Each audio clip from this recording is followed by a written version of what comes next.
2 years ago, I reviewed the original LoFree Flow, a 75% low-profile mechanical keyboard that polarized users by prioritizing sound and feel without offering software support for button remapping or macro customization. Since then, LoFree has released the Edge, which took the hardware side even further without addressing the software concerns, and the Flow Lite, which attempted but didn't really pull off proprietary software support in an all-plastic body. Both of which were interesting keyboards, but not exactly what Flow users were asking for. Enter the Flow 2, a fresh take on minimalistic premium hardware, now with VIA support, and a few other trade-offs that LoFree hopes will keep it competitive in the very busy, low-profile keyboard market. Before we get into it though, you should know that LoFree sent me pre-production versions of the Flow 2 so that I can share my thoughts with you, but they had no say in this video's content, so let's get into what I like and perhaps dislike about the Flow 2. The first thing to note is that we get a new size option, with a 68 key compact version joining the 84 and 100 key variations this time. All of which are hot swappable and support 2.4 GHz radio frequency and Bluetooth connectivity, polling as high as 1000 Hz. Currently, the Flow 2 is starting its Kickstarter campaign, where depending on the configuration and how quick you snatch one up, you could get the keyboard for between $89 and $129 USD, which isn't too bad considering the competition from Iconix and Newfie, which come in between $119 and $159.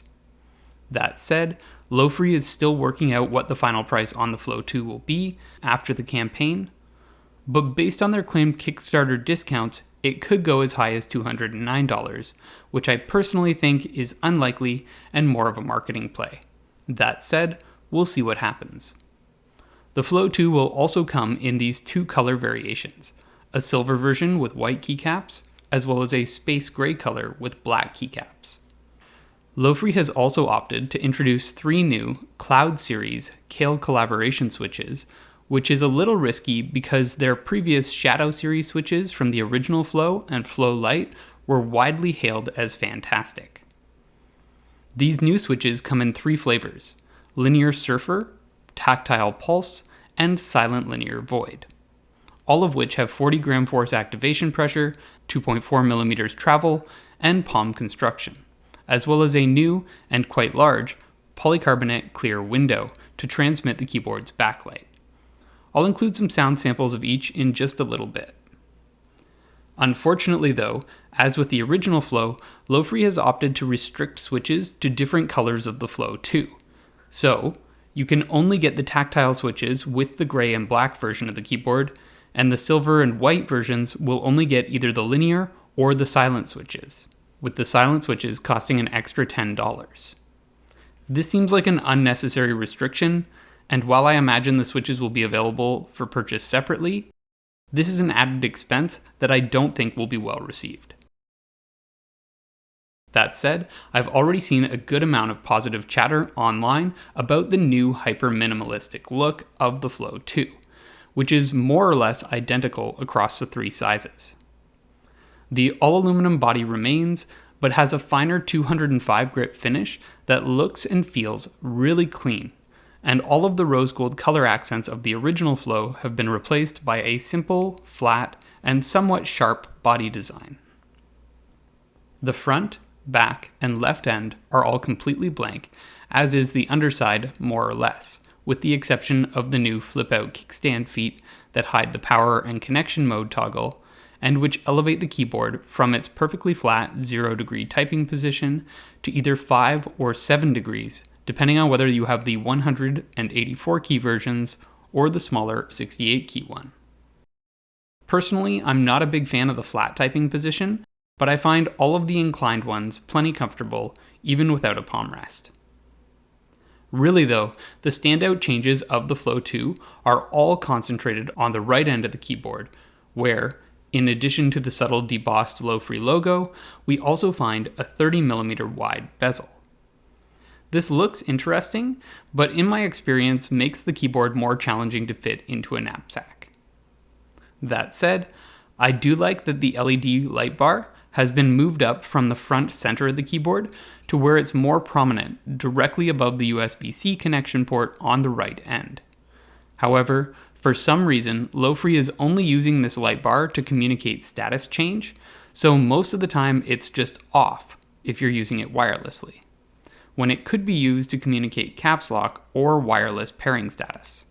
Instead, caps lock and pairing are relegated to the small pass-through LED under the caps button, which is less prominent.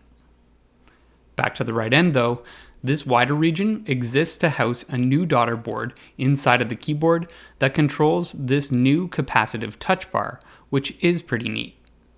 Unfortunately, you can't map this to other functions, but it is quite sensitive and can be used to easily control either the volume or screen brightness, depending on whether or not you're holding the function key. As I said, it's quite responsive. I've never had it miss any of my inputs. However, at least on a Mac, it adjusts the volume in 3-level increments, which makes it impossible to make fine adjustments. Oh, and the production models of the Flow 2 will also allow you to toggle the touch bar on or off by holding function and the spacebar together for 3 seconds, which is very important because I found myself instinctively lifting the keyboard from this wider right end and accidentally triggering a volume change. Another big change with the Flow 2 is with the keycaps. They're the same height as the original rounded and shallow keycaps of the Flow and Flow Lite.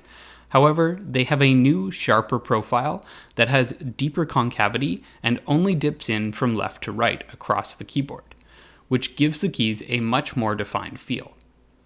I'm not sure whether I prefer one profile over the other, but I do appreciate that LoFree has opted for PBT and ABS hybrid double-shot shine-through keycaps with very simple characters located near the top of the keys to make the most of the north-facing LEDs underneath. The only nitpick I'll mention here is that the black keys can be challenging to read when not lit, while the white ones sometimes fade into the keys when lit depending on the room lighting. This is perhaps why I've noticed that the white keyboard's backlight gets considerably brighter than the black one. Speaking of which, LoFree has again opted for very simple backlighting, with all white LEDs and only 2 effects, static or breathing. Personally, while I appreciate the many RGB effects that other keyboards offer, this isn't make or break for me because I think that the white-only look complements the clean aesthetic of the Flow 2. I'll also note though that the Flow 2 has done away with the original Flow's underside RGB LEDs, which I did kinda like, but ultimately they were hard to appreciate from the user's perspective. Flipping the keyboard over, I'm happy to see that LoFree isn't restricting access to the Flow 2's internals. However, I'm sad to find that the ultra tiny Torx head screws that were easily damaged on the original Flow are still here. So, while modifications are possible, LoFree doesn't provide the Torx driver that you'll need, nor a keycap and switch puller for that matter, and you'll want to be careful if you go trying to undo these little screws. I'll also add here that the 84 and 100 key versions of the Flow 2 have a 3000 mAh battery, while the 68 key version only has a 2000 mAh battery. LoFree is still in the process of testing their expected battery life, but these are the numbers that I've received so far. That said, inside of the Flow 2, LoFree hasn't skimped on intentional acoustic layering, with 5 layers of acoustic padding to complement its silicone plate-based gasket mounting system. Between the PCB and the polycarbonate plate, we find a silicone pad, as well as IXPE and PET switch pads, and below the PCB we get some polyurethane foam and a thin layer of acoustic film. Pretty nice, but let's give it a listen.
To start with, I think the Flow 2 is a nice sounding low-profile mechanical keyboard.